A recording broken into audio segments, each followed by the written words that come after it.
Hello and welcome to the Peterborough podcast. I'm Kev Lawrence and I've been presenting breakfast radio shows in the city since the late 1990s. And I'm John Baker and I've been in the city for not quite as long. For each episode, for as long as it takes, we chat about various things going on in and around Peterborough, from politics to posh.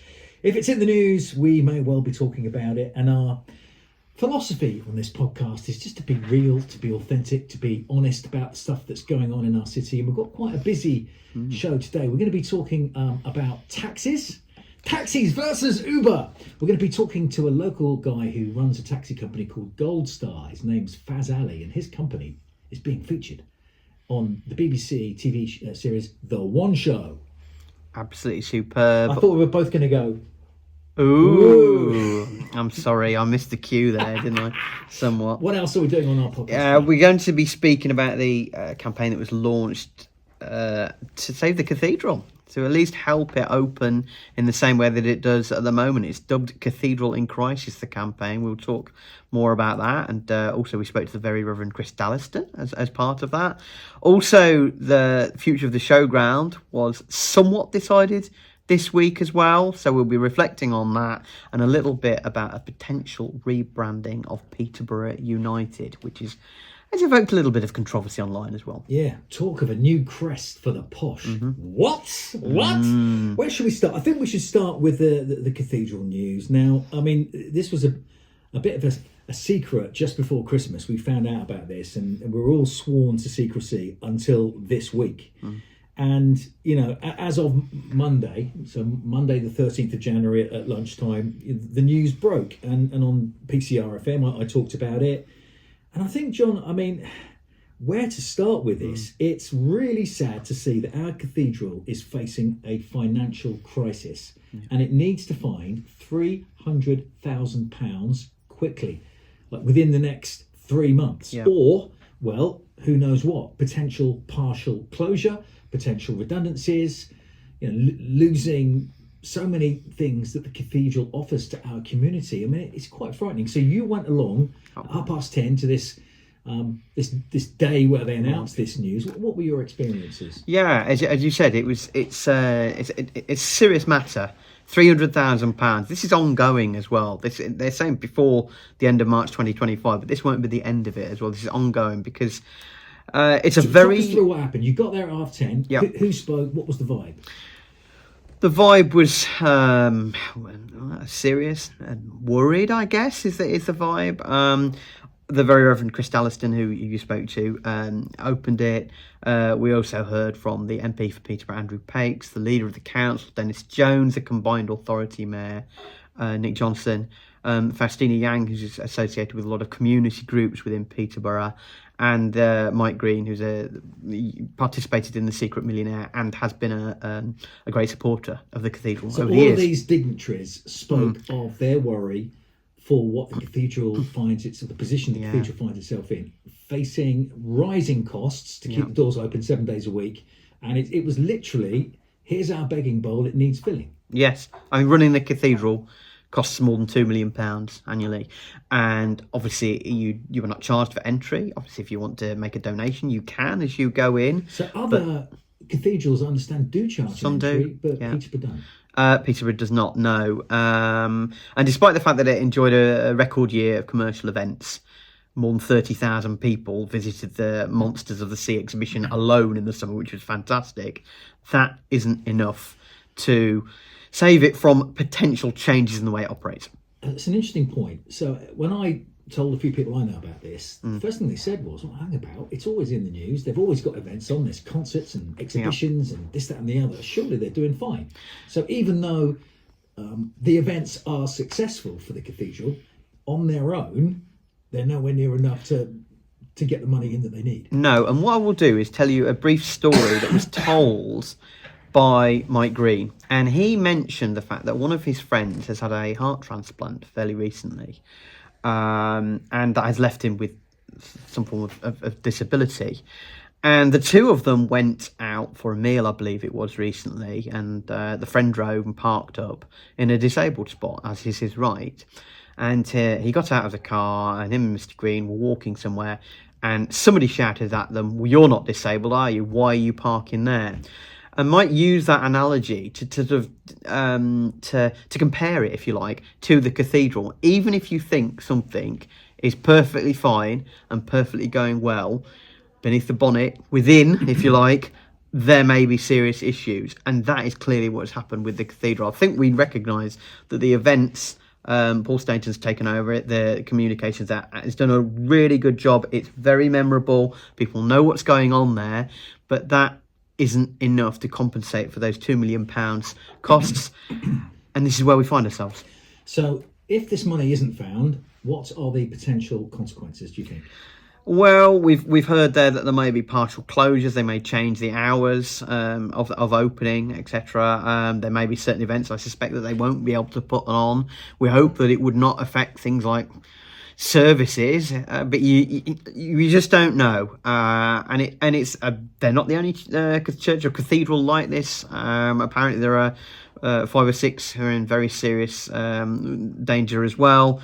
It's such a serious thing. It's featured on the front of the Times newspaper today. Literally, the photo that was taken yesterday by Terry Harris of all the dignitaries. I mean, I mentioned those people there, but there were about 100 people there from right the way across Peterborough. You know, the mayor was Marco Sereste. Many more were there, all realising the urgency of what's going on.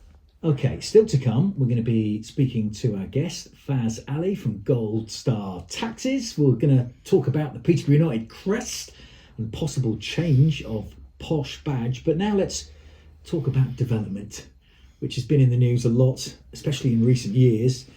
So plans to turn the old East of England Showground site into new homes and a £50 million leisure development took a giant leap forward this week, when a second meeting was held and actually outline planning permission was given approval for 650 new homes on that old Showground site, which will go alongside the 850 homes already approved. So, John, you watched the meeting. Can you just talk through a little bit about what happened? Who said what? Yeah, an emotive meeting. Essentially, AEPG, who are the land promoters, were the ones applying for what you've just said there. A controversial plan because it would mean the end of Speedway, the Peterborough Panthers. It would come to an end for them on the site. Also, 2 of the ward councillors, Julie Stevenson and Nicola Day, have been in consultation with a lot of residents. They were against the plan as well, the second part, the 650 homes. But whereas AEPG, like I said, land promoters, and the East of England Agricultural Society, that was easy for me to say, are obviously applying for it. It's a big thing for the city. Debate lasted about 4 hours or so, shorter than the first meeting back in October, which led to this. But in the end, it was passed. It was 6-1-1. In other words, 6 people voted for it, 1 against, and 1 abstention. This is the Appeals and Planning Review Committee of Peterborough City Council. Okay, let's break down a little bit what the first set of speakers said. So Julie Stevenson and Nicola Day, ward councillors for the area affected by this. They say that the residents, who are the ones that have got, investment in this area, that's where they live, they've got concerns about the plans. They thought it was overdevelopment. They thought that not enough provision for things like GPs and other things hadn't been taken into account. And they spoke from the heart, didn't they? Very passionately. And then after they finished speaking, well, it was the turn of Mick Bratley and others representing Speedway. And as we consider the loss of Speedway, it's a massive loss for people who love Speedway in the city. 53 years of history, world championships.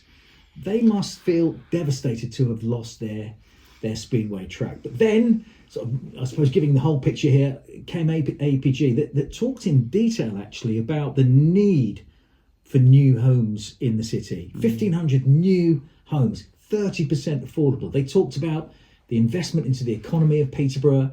They talked about the provision of sports pitches. They talked about the growth in jobs that are going to be there and apprenticeships. And basically, this space no longer was viable for events, including Speedway. So that land had to be developed. And now they I guess, ultimately convinced the committee that this was the best way forward. It's a tough one, though, isn't it? Because I can understand arguments on both sides. 100%, and there's no right answer. Obviously, those representing the Speedway would say that this is the wrong answer, and they have lost their club as a result of it. What will happen with them now? We don't know. Whether they will look elsewhere, they will try and fight the decision in some way. They made the comparison to an appeal that was rejected in Coventry, kind of a similar circumstance, but far fewer homes to be built, and that was, I guess, to some degree, the councillors who in the end voted in favour of the development put forward, as you've said, that it was mentioned, the future of younger people in the city, whether they would be able to buy homes, whether they would have the sort of correct health facilities. A new school obviously will be built as well. So I think that came into consideration. Jobs, we've mentioned before. There is the fact also that it's been calculated by research done by AEPG that it will bring at least £1 million a week into the Peterborough economy. So that is something that has to be weighed up. Obviously, we know that Labour as a whole, central government, want to promote more home building around the country as well. So that might have been something that was taken into consideration. Yeah, it was a long debate. As you mentioned there, the two councillors, I should just say the third councillor, Kirsty Knight, was in favour of the development. But the two who spoke at this meeting, Councillors Day and Councillor Stevenson, were, yes, they'd consulted greatly with the residents, who, as you said, they had concerns about overdevelopment, some of the concerns about access. Whether they've been completely answered those concerns, I don't think that was completed. But sorry, you were going to say... Well, the other point to all of this is that the officer, I think his name's Phil Moore, yeah. Phil Moore. He'd done a lot of research, and in his professional opinion with his colleagues, they recommended the councillors did approve this application, and maybe that played a part. It should have done. I have a thought that those councillors sat on that planning committee. That's a lot of responsibility on their shoulders to make the right decision. And this was a call-in, so this was the second time this application had been looked at. And I don't know. I mean, it's hard, isn't it, to try and put yourself in their shoes. That's a big call to make. But when you look at the need for new homes, there is a need for new homes. There is a need for more affordable homes. There is a need for this city to develop. To get bigger and hopefully better, and you look across the city at other developments. Let's call them out. What have we got? I mean, all what's going on at Fletton Quays comes to mind immediately. The building of the new Great Haddon, but not necessarily just on new homes, but just the city growing. Westgate. I mean, North Westgate. Massive area, Station Quarter. The whole Station Quarter area is going to be redeveloped. We want our city as a whole to grow. Don't we? We do. It should be noted as well that in the documents prepared by the officers, what's called the tilted balance is taken into account, where even though, and we haven't mentioned the fact that these plans did actually contravene the local plan for the city, the document that oversees all major developments within Peterborough, this actually went against them. It contravened two of the conditions, which was something obviously that was brought up by Councillors Day and Stevenson and the Speedway teams.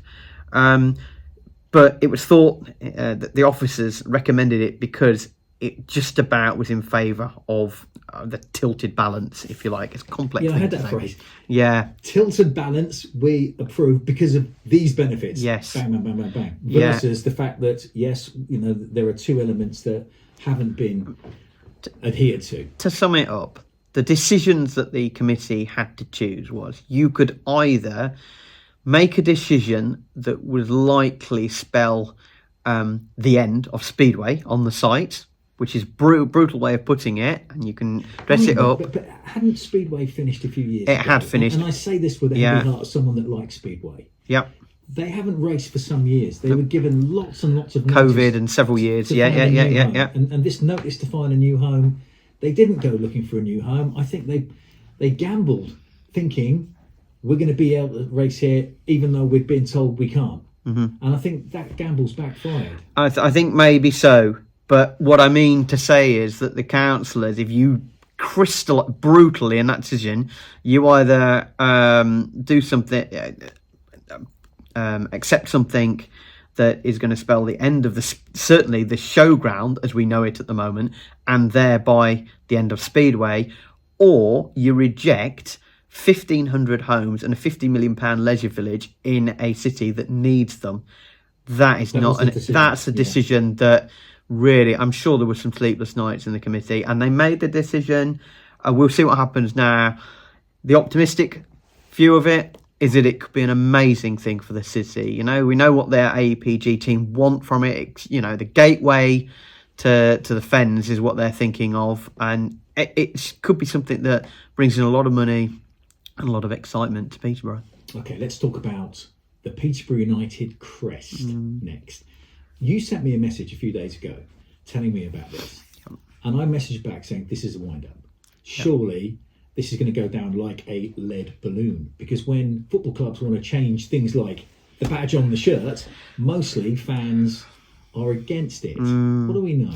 Yeah, it was shared on social media across the weekend. It appears that they're looking at rebranding, an evolution of branding was I think the term that was used, over the next 18 months or so, and as part of that, potentially a new crest. I mean, Chris Brewer, who was the marketing manager there, and he said that he just threw the present badge together over the space of an afternoon. Well, it's actually become quite iconic. Maybe he didn't realise how popular it is.